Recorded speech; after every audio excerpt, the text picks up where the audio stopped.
Well, hey guys, welcome back. This week I'd like to make a start on a project that's been a long time in the making, and that's to rebuild several parts of the lathe. Namely, the cross slide, the top slide, the tool post, gibs, the cross slide lead screw, and even possibly the spindle.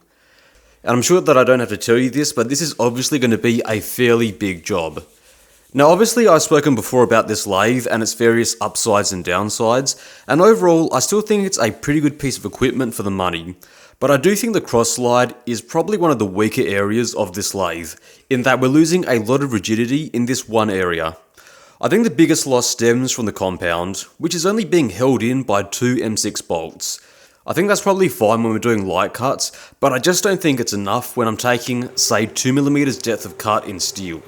When I really do start to push the lathe, I do get chatter, and this is one of the places where the rigidity loss is coming from. Outside of that, I've also just never been the biggest fan of this design, in that, the compound locates into a recessed groove, just because for the most part, it just sets where the tool post is in relation to the cross slide. For most machining, it's okay, but when you have to use a boring bar, you do have to push the cross slide sort of backwards, and as a result, less of the dovetail is going to be in contact, so overall, it's just a less rigid setup. Obviously, you can start to get around this by swiveling around the compound a little bit, but in some instances, you still lose a fair amount of rigidity. I've also found on most lathes, and it applies here, when they make the cross slide, they tend to make them undersized. I push the cross slide back so it aligns with the carriage dovetail, and we can see that the cross slide is still 2 or 3 centimeters too short. Effectively, there's more dovetail that we can make use of, and if we make use of it, it should make the whole setup a bit more rigid. It's also too short for the linear scales, which means I've had to use brackets to attach it. The cross slide itself is also not tall enough, which meant when it came time to mount the linear scales, it meant that I had to mount them horizontally instead of vertically, which is what I would have wanted to do. Now because of the space that it takes up, plus the encoder head, it meant that I lost about 60 centimeters worth of space, which means the tailstock needs to be pushed further back when I use it, and I need to further extend it, which means the whole setup is less rigid. And I've generally found that to be the case when I use live centers. The tailstock has to be pushed out a lot further than I'd want it, and as a result, it's just less rigid. There's also a few other areas worth improving, but I'll come to those as we get to them. And that obviously will include rebuilding the top slide. But first things first, let's focus on the cross slide, because we need to get this thing done first before we can do anything else. And the only thing that I'm thinking right now is that this is going to be a massive job, just down to the sheer amount of material that needs to be removed from this piece of stock. I've ordered a piece of 1020 steel bar. This one here is 340mm long by 150 wide and 50mm tall. In total, it's just over 20 kilograms of steel, and it's probably the largest, or at least heaviest, single piece of steel that I've machined here in the workshop. In truth though, I'm not exactly certain if steel is the best choice for a cross slide. Of all the ones that I've seen, except for the Sherline, they're always made from cast iron. And I'm sure the biggest reason for making them like this is simply down to cost. Because if you make them from cast iron, it's just going to be a lot cheaper and easier to machine than steel. And also, cast iron, it is a great bearing material, mostly down to the amount of carbon that's in it. So when you have these two surfaces that are constantly sliding up against each other, as you would have in a dovetail, it's pretty much a no-brainer to have a good bearing surface. Unfortunately for me though, steel ain't it, but if I keep it oiled, it should be okay. And I do know this from experience because I did the exact same thing with the mini lathe, using pretty much the exact same material, and 3 years later, it was fine. There was no excessive wear on either of the surfaces, so if I do it properly, I should be okay. Plus, steel is going to be a lot stronger than cast iron, and I could certainly feel that it was stronger when I was machining on that small lathe. In any event though, it's not like I had a huge amount of choice when I was deciding on what material to get. Because I'm ordering it in such small quantities, this was pretty much the only material that I could buy in this size. We should be okay, and this should still be a big step up compared to the cast iron. Anyway, enough background, let's get stuck into the project. So the first thing I need to do is chop off about 30mm off the side. And instead of burning through an expensive end mill and turning all of that steel into chips, it's going to be a lot cheaper and quicker to simply cut it off. Plus I get to save that offcut of steel and hopefully use it in a future project.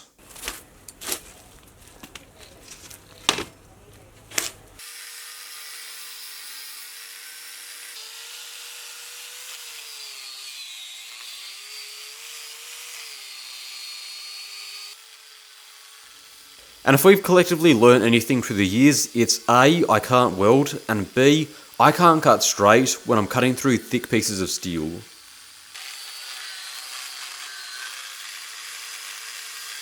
Thankfully, the cold chisel saved me once again.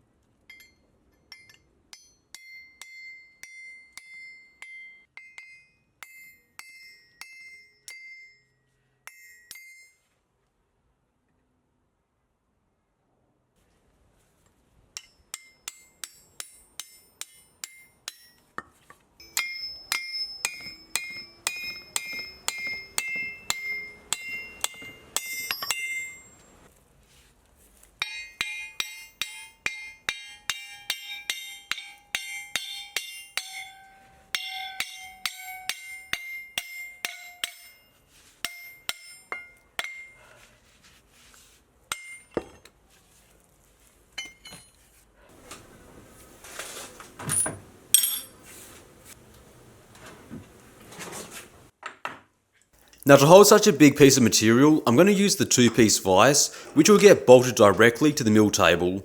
I think doing it this way is just going to be a lot more rigid than trying to use the normal vise and having 10 centimeters of stick out on either side.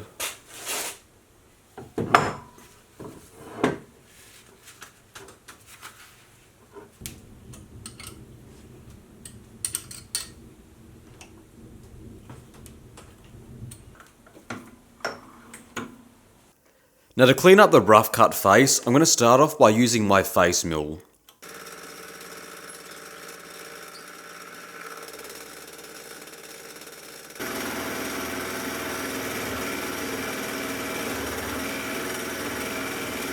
The face mill chews through the steel and then I'll follow it up with a fly cutter.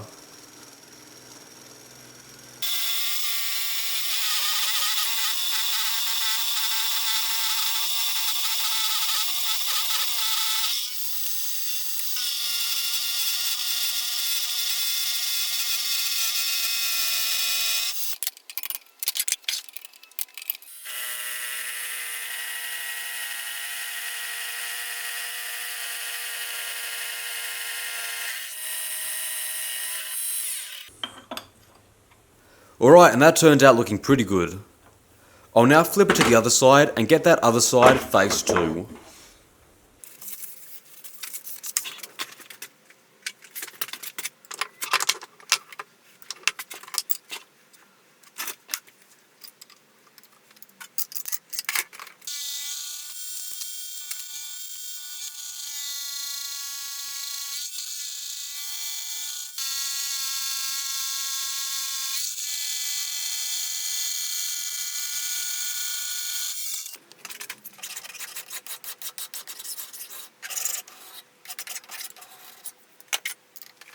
With the part now faced, I now need to get the part loaded in face down because I need to take about 50mm off the top surface.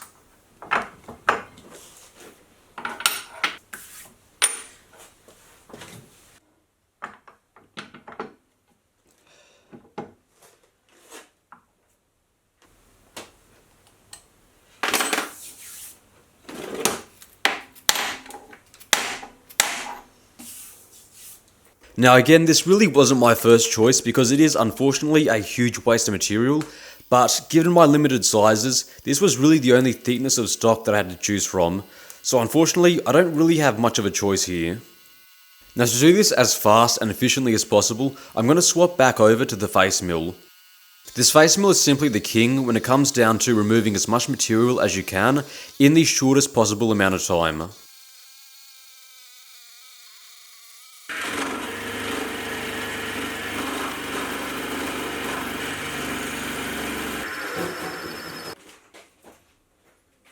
The face mill is also a lot cheaper to run than using end mills, because replacing inserts, or simply swapping the faces of inserts, is way cheaper than burning through end mills. And when these carbide end mills cost easily $40 a piece, those savings do add up.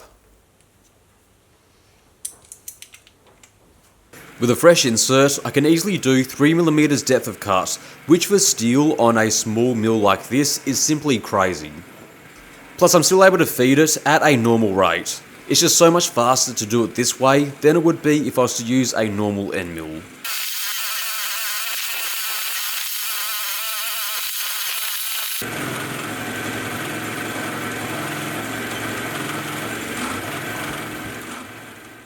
The only real downside to using face mills is just the amount of steel chips that'll be flung in your direction. This is one of those operations where using a CNC mill with an enclosure is definitely the way to go. But I don't have one of those, so we're going to do it manually. Now after removing most of the material, I'll switch over to my fly cutter to clean up the surface. It's not that the face mill leaves a bad finish, in fact it's a relatively good finish, but the fly cutter's finish is just that much better.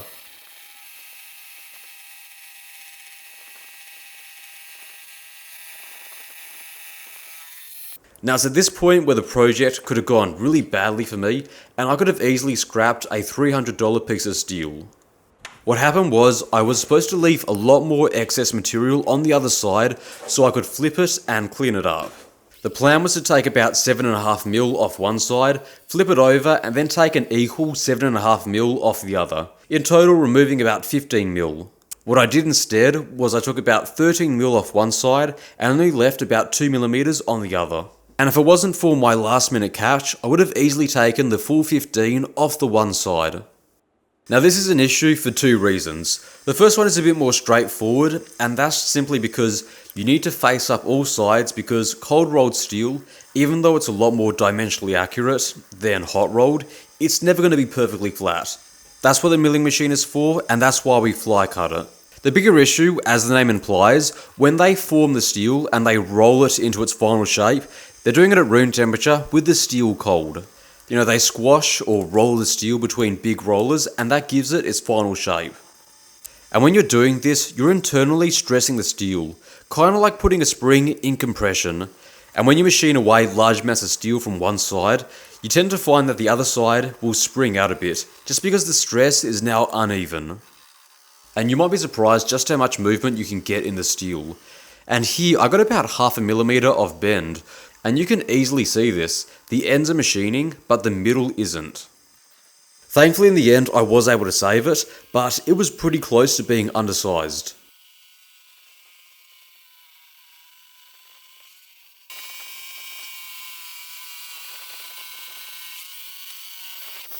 And that is the rough blank now taken to size.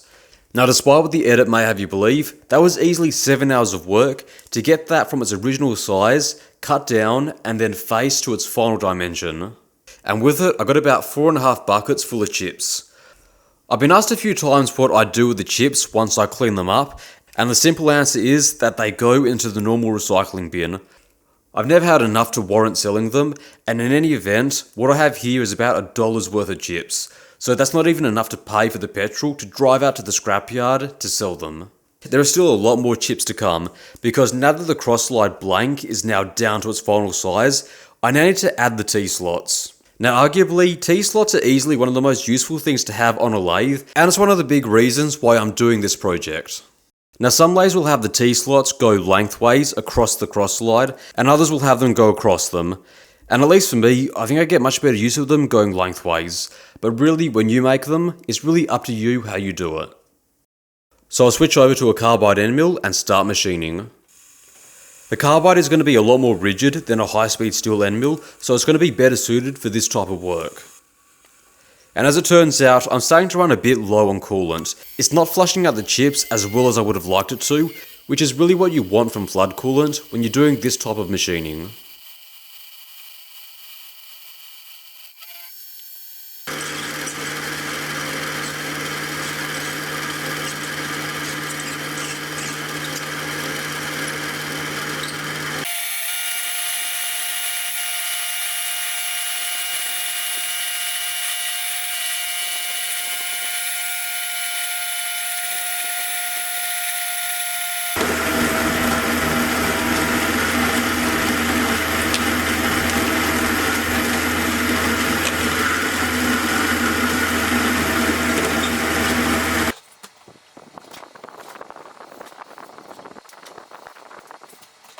With the channels now cut, I'll now swap over to the T-slot cutter.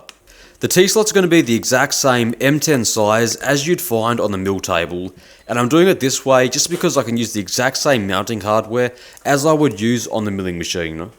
And the best way to make use of a T-slot cutter is to run it as slow as possible and just let it cut.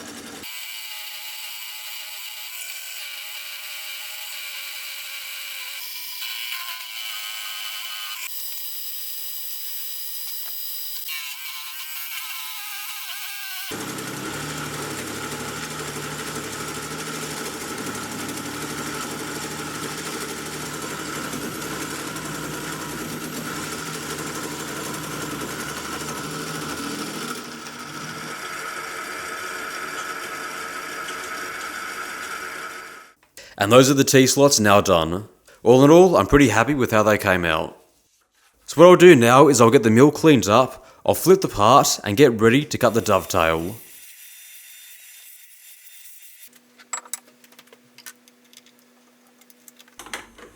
Now the first thing I need to do is cut the channel. So to do this, I'll start off with my other face mill, which cuts a hard edge rather than the sloped 45-degree one.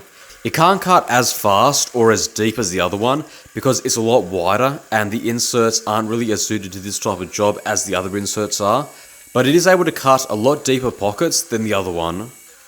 Plus doing it this way is going to be a lot cheaper and a lot quicker than using end mills.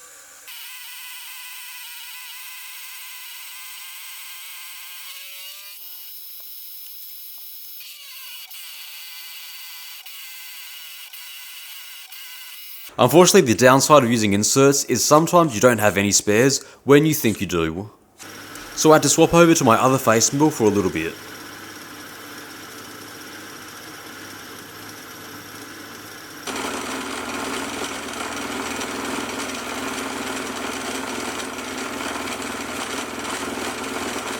I then finished it up with my carbide end mill.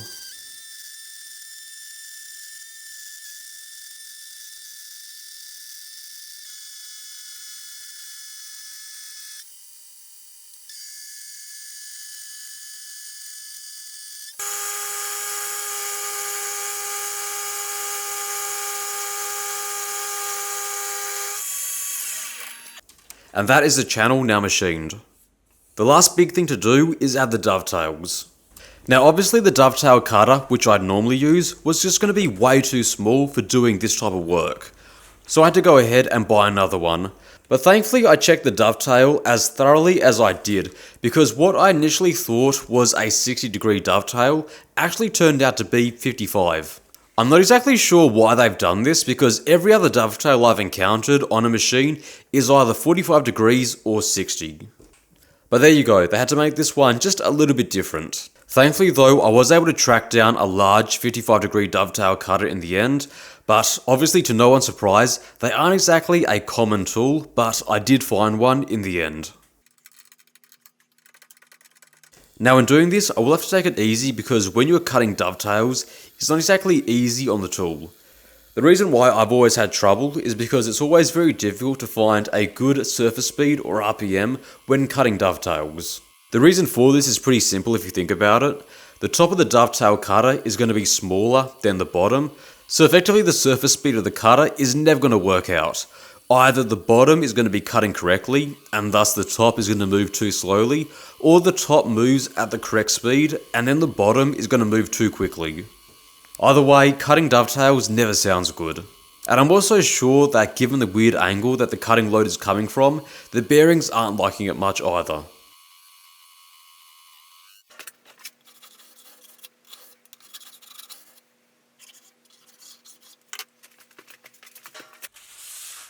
Eventually though, the dovetails are cut and they've come out looking a lot better than I thought they would.